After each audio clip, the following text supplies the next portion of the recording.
Radio Universidad y la Licenciatura en Historia presentan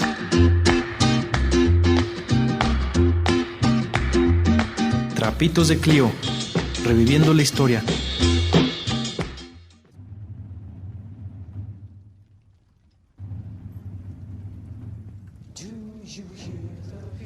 Hola, muy buenas tardes. Gracias por seguir escuchando Trapitos de Clio, reviviendo la historia. En el programa de hoy hablaremos la historia en el cine. Para dar inicio a nuestro programa tenemos el grupo de octavo semestre. Muchas gracias por invitarme. En 1895, los hermanos franceses Louis y Auguste Lumière de Lyon crearon una cámara portátil y un aparato que proyectaba la cinta del cinetoscopio sobre una gran pantalla. En diciembre del mismo año alquilaron un sótano en el número 14 del Boulevard de los Capuchinos en París y ofrecieron a un centenar de personas que pagaran la entrada el primer espectáculo creado por ellos. Los historiadores del cine fijan el nacimiento del séptimo arte en la fría noche del sábado 28 de diciembre de 1895. Más tarde, 7 años después, el éxito de taquilla que acompañó al primer filme importante, Asalto y robo a un tren, se debió, en parte, a una felicidad de su productor, Edwin S. Porter. Cada cinta editada para la Sociedad de Edison incluía un primer plano sobrecogedor.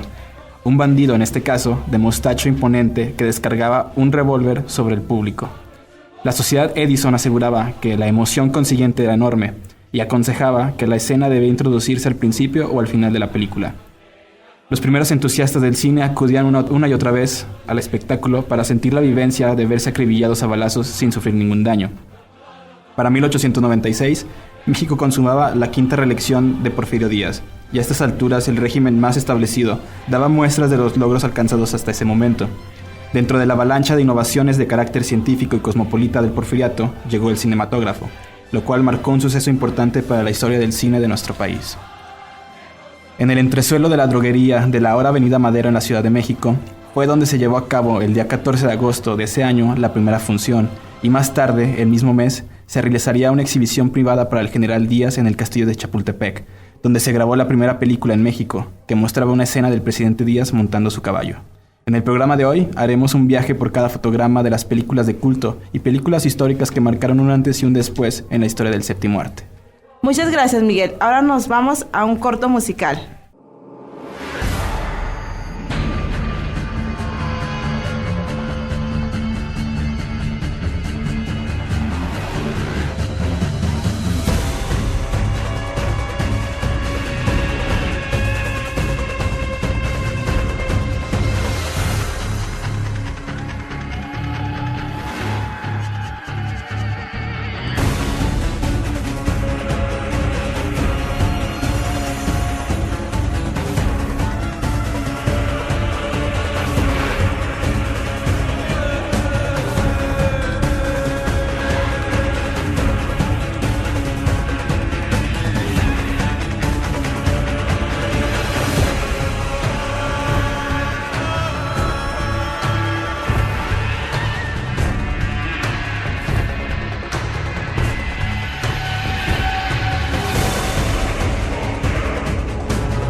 Trapitos de Clio, Reviviendo la historia.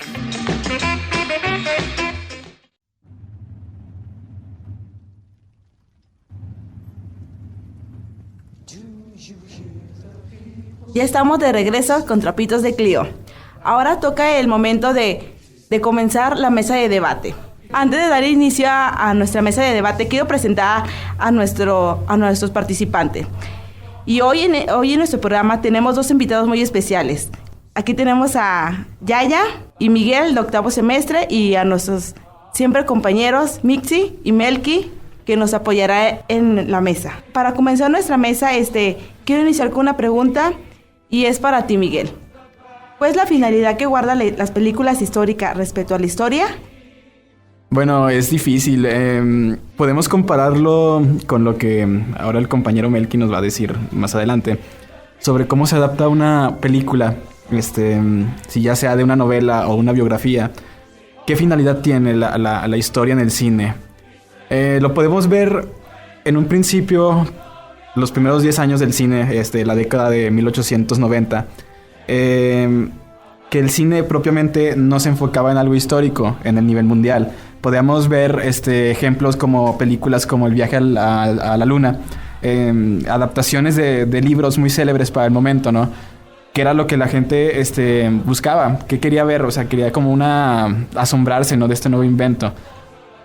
Es ya posterior, digamos unos 10 años más, donde en el caso mexicano podemos ver que ya las películas se están enfocando en pasajes de nuestra historia. Digamos tal cual, hay muchas películas que vemos en cable, podemos ver que son todas las películas históricas viejitas, son relacionadas con la independencia, son relacionadas con la revolución. Cosas que para nosotros, el mexicano, nos gustaría volver a vivir, ¿no? Si no lo vivimos tal cual, queremos verlo en una representación. Si tal vez no podemos leer, no tenemos la capacidad o no tenemos ni el gusto, por empezar, qué mejor que verlo reflejado en una pantalla, como se decía en la semblanza, ¿no? Era un invento. Digamos tal cual, en Aurelio de los Reyes, él nos explica que la iglesia al principio, los primeros años del cinematógrafo, fue mal vista por la sociedad y por el clero sobre todo, porque el clero decía que esto era casi del diablo, ¿no? Entonces, el clero lo que hacía es que tenía que ver primero las funciones y después ya en sus sermones decir, ¿saben qué? No hay problema, esto no es de Satán. Pueden ver las películas y de hecho podemos inclusive evangelizar, ¿no? También viendo estas funciones. Ok, muchas gracias. Bueno, con respecto a lo que acabas de decir, me imagino que hay películas bien adaptadas al cine histórico y hay otras que no. No sé, ¿nos podías por mencionar alguna de allá? Bueno, buenas tardes. Bueno, con respecto a películas mal adaptadas, yo pienso que, por ejemplo, la de Apocalipto tiene, pues por ejemplo, muchas personas que no han leído sobre las culturas pueden decir, no, está muy bien adaptada, pero por ejemplo podemos toparnos con anacronismos, que es como, no, es que esto no podía pasar en este tiempo, o los tatuajes, la tintura en su cuerpo no eran de esta época más o menos. ¿Una buena película histórica?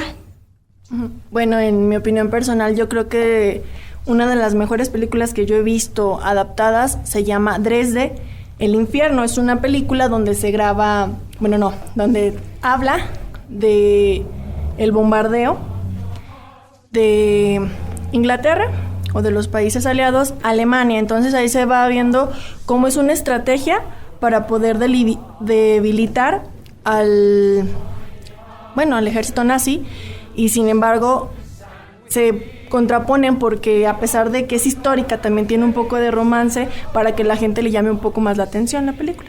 Muchas gracias, Yaya.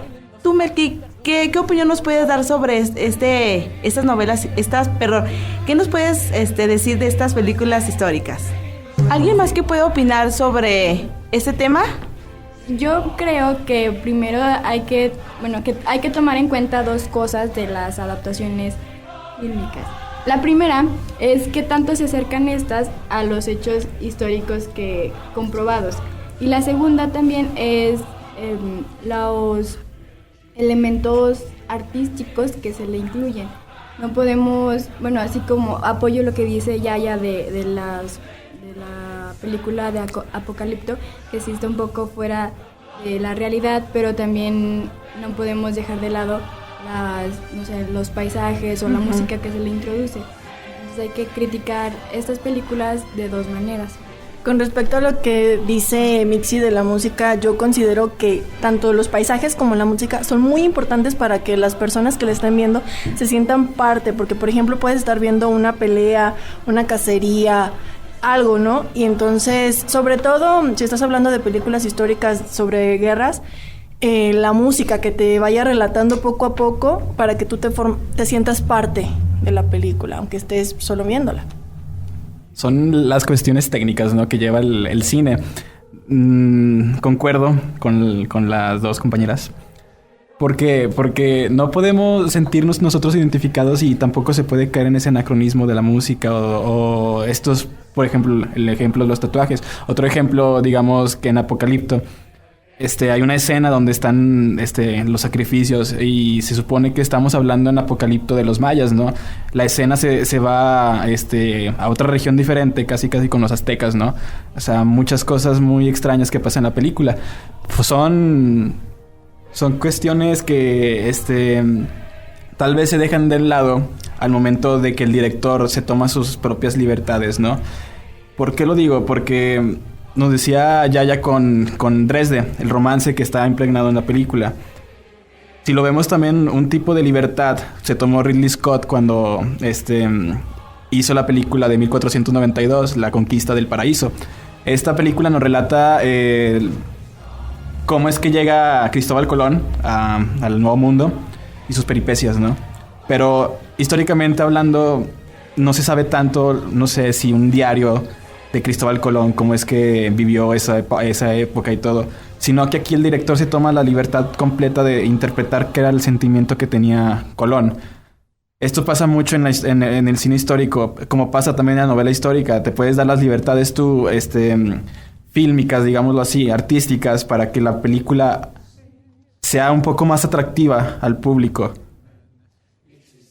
Entonces, ¿qué tan viable son estas películas para el conocimiento de la historia? Para difusión está muy bien. Creo que la difusión, que es lo que estamos haciendo en este momento, ¿no? Difundir la historia, también lo podemos hacer con los sentidos, ¿no? En este caso vamos a incluir la vista y el sonido. Cuando tú estás viendo una película, ya sea histórica o la que sea, nos enfocamos aquí en la historia. Por ejemplo, me viene a la mente la lista de Schindler. La lista de Schindler, cuando tú la ves, te inmersas tanto, ¿no? en la película con la banda sonora, cosas así. Es fiable si tú no lo estás tomando también como para un trabajo de investigación o tal cual, ¿no? Pero si es por digámoslo tal cual, si ocio, por ver el cine, tu gusto de cinéfilo, son muy buenas. La difusión del cine en el sentido histórico es muy buena. O sea, hay muchas películas históricas, ya sean mexicanas, ya sean mundiales sobre todo, que van y te explican muchas cosas que pueden ser olvidadas, ¿no? Se toman muchas libertades. Pero al final hay muchas películas que están muy bien documentadas, ¿no?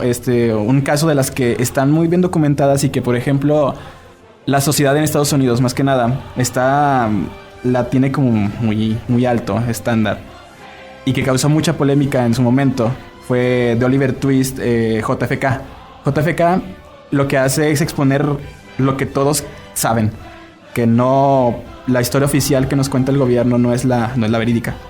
Entonces lo que hace es, desde el punto de vista de un fiscal, hacer toda una reconstrucción total del caso y ver cómo es que se topa con varias barreras para poder investigar la verdad, ¿no?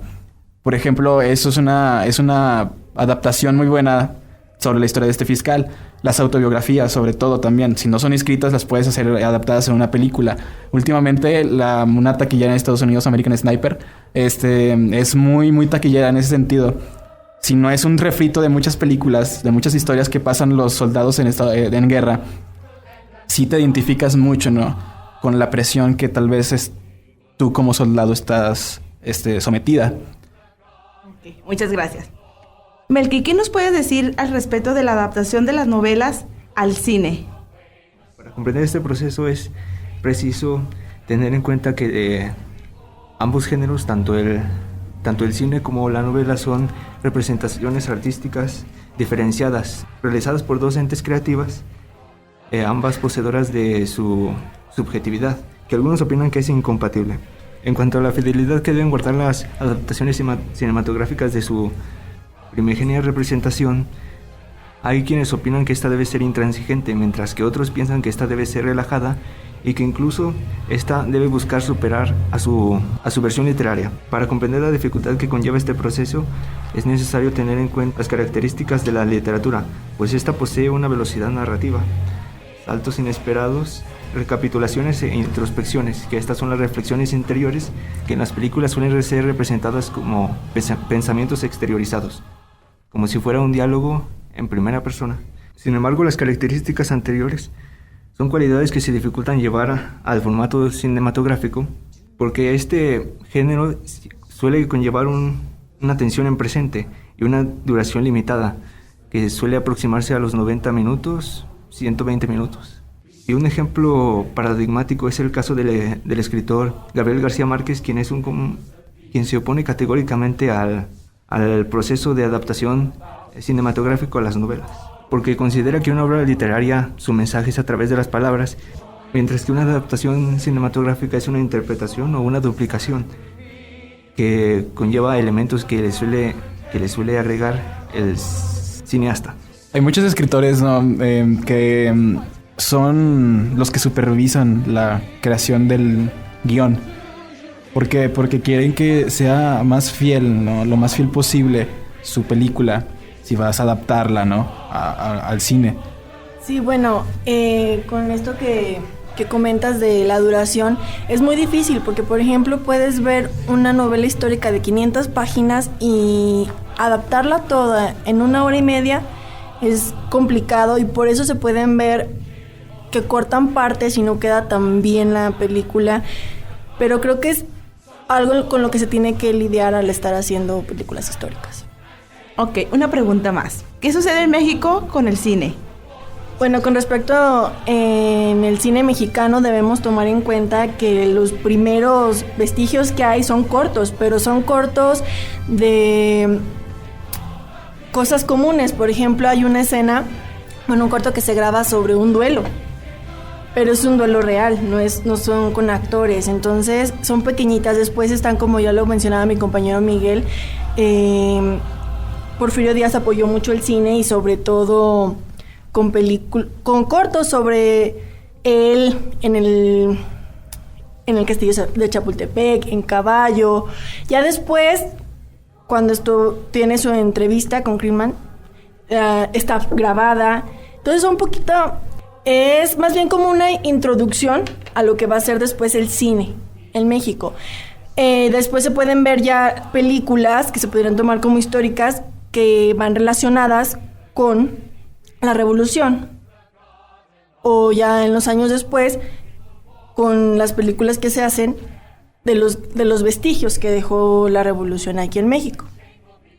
¿Algún comentario de mis demás compañeros? Sí, en caso de la entrevista a Díaz Krillman, podemos ver cómo el cine nacional, si tal vez no fue un cine, fue una grabación, cómo tiene una repercusión social, ¿no? en México. ¿Por qué lo digo?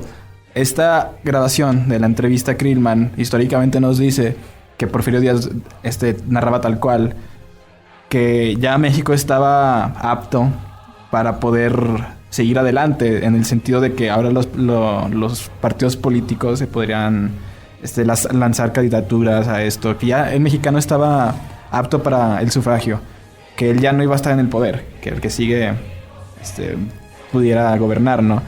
Y eso tuvo una repercusión social que lo vemos estallando en la Revolución Maderista. En el sentido de los cortometrajes sí son una manera muy importante, diría yo, para hacer una difusión o mostrar un pedacito de historia, ¿no? que quisiéramos abordar. En el sentido mexicano también podemos ver que el cine ha faltado para mi gusto últimamente ya un cine mexicano histórico tal cual, ¿no? Hablando de un género. Porque podemos ver la última película, La Cristiada. No sé si está basada en el libro de Jean Meyer. Una película anterior a la nueva de La Cristiada. La Cristiada hace un año salió, ¿no? Una película anterior. Esa película sí estuvo, básicamente, se la chutearon así de la nada, ¿no? Y también siguiendo el comentario de Yaya, la revolución dio mucho material para hacer cine. Y sobre todo en Estados Unidos. En Estados Unidos había periodistas que venían y venían a vivir casi con Villa para grabar toda la vivencia, ¿no? que se tenía. Porque Villa en Estados Unidos era una figura mítica, casi. En México lo vemos tal cual ya las producciones cinematográficas basadas básicamente en lo que en lo que la gente cuenta, ¿no? No tanto apoyadas en un libro científico, digámoslo así. Pero es también muy importante ver esa cuestión de qué es lo que la gente cuenta y cómo es que eso que la gente cuenta se adapta también a un cine muy temprano histórico mexicano. Y a mi opinión, creo que es una época muy importante en el cine mexicano, el cine de oro, que se ha dejado muy de lado ya últimamente, haciendo películas, básicamente guiones originales, muy respetables y todo eso. Pero también creo que se tendría que ver de nuevo esa mirada histórica, ¿no? De México, que se está olvidando lamentablemente aquí en la sociedad. Qué manera también, si no somos un pueblo de lectores, transmitirlo mediante la pantalla grande. Sería también una cosa muy importante para la sociedad. Siguiendo con tu comentario, yo creo que después del cine de la Revolución Mexicana, también influye mucho el cine de la identidad nacional, en el que se refleja mucho el nacionalismo.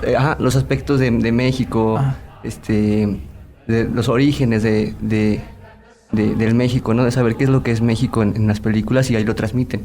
Y eso viene... Y ya de ahí ya viene el cine de oro también, con las películas de calidad, por así decirlo, y después ya con temas más sociales. No sé qué opines, Miguel. Sí, de hecho, este tema del nacionalismo es como muy, muy importante, ¿no? Eso lo vemos sobre todo siglo XIX y época final del Porfiriato, que es lo que quería Porfirio Díaz, lo que decías, Luis. Básicamente, mostrar una imagen de cómo es el mexicano en el extranjero, ¿no? Y del mismo mexicano también se sintiera identificado consigo mismo, ¿no? Hay ejemplos que nos ponen aquí en la licenciatura, digamos, que un charro no se sentía identificado con una china poblana, cosas así, ¿no? Pero esa era básicamente la idea que se tenía de México y de que Porfirio Díaz quería transmitir a todo el país. Y no solo al país, sino al nivel mundial.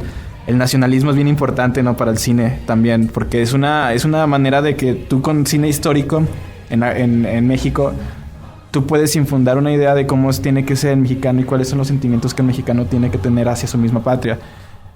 Y el cine era básicamente, digámoslo tal cual lo dicen algunos autores, era un milagro, ¿no? O sea, plasmar imágenes en movimiento en una zona plana, ¿no? Era tal cual el asombro que se tenía, ¿no? En el espectador, en los primeros espectadores de cine, que se te quedaba tan grabado, quiero pensar yo, ¿no? Esa imagen, ¿no? Entonces, qué mejor aprovechar los inventos que se tenían en ese momento para tú mismo, como el gobernante, digámoslo así, o como una persona que quiere difundir la historia, hacer que esta historia y que el mismo mexicano se sienta tal cual, ¿no? Ok, muchas gracias, Miguel. Para concluir nuestro programa, ahora escucharemos un corte musical.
Continuamos con Trapitos de Clio, reviviendo la historia.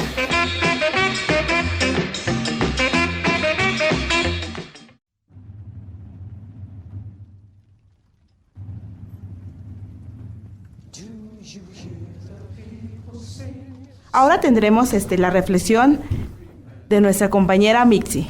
Mi reflexión va en cuanto al cine que se ha hecho en México. Este cine que desde un primer momento acercó a la población a la vida cotidiana de los personajes renombrados como lo era Porfirio Díaz y luego Madero. Hay que tomar en cuenta que en ocasiones las películas no están basadas en un proceso histórico determinado, pero que sin embargo hay que reconocer que las películas son obras producto de un tiempo y que en el caso de México comenzaron a transmitir valores y hasta estereotipos de una sociedad mexicana. El caso de el cine en la época del presidente Lázaro Cárdenas, que como sabemos impulsaba un poco ideas más sociales, que estaban más con la gente, el cine de ese tiempo también reflejaba eso, ¿no? Las clases de México, o también el caso de Buñuel, que comenzó, bueno, en el caso de 1950, comenzaron a hacerse películas con un estilo más urbanista, porque era lo que estaba pasando, ¿no? La llegada de nuevas empresas a la Ciudad de México trajo consigo todas las migraciones de personas de provincia que ahora que se sentían protegidos bajo el barrio que llegaban a formar. Ya no eran de su ciudad natal, sino que asentados en un nuevo estado tenían que hacerse de nueva familia, como quien dice. Ya para finalizar tendremos que dejar una pregunta al aire acerca de los intereses a los que responde actualmente el cine, ¿no? Ok, muchas gracias. Para concluir nuestro programa, quiero dejarlos con una cita. Todos los hombres mueren, pero no todos realmente viven. Esta frase es de la película Corazón Valiente. Nos vemos en nuestro siguiente programa, Trapitos de Clío, reviviendo la historia. Radio Universidad y la licenciatura en Historia presentaron Trapitos de Clío, reviviendo la historia.